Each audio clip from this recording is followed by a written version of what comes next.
Welcome back to a new video, friends. Today we are going to talk about how to set display size in JioPhone Next.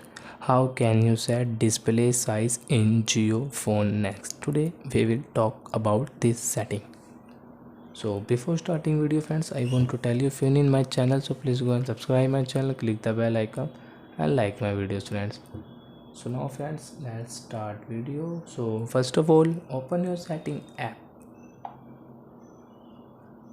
After that, come on display.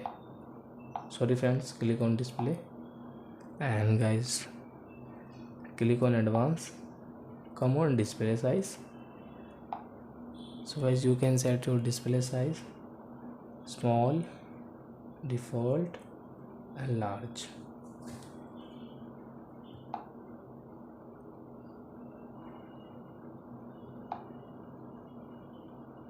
Default and small, guys. So I think friends, you have understood how to set display size in JioPhone Next. How can you set? So that's it, friend. Thank you for watching my video. We will meet on next video with new topic. Before guys, please go and like my video, subscribe my channel. Bye bye.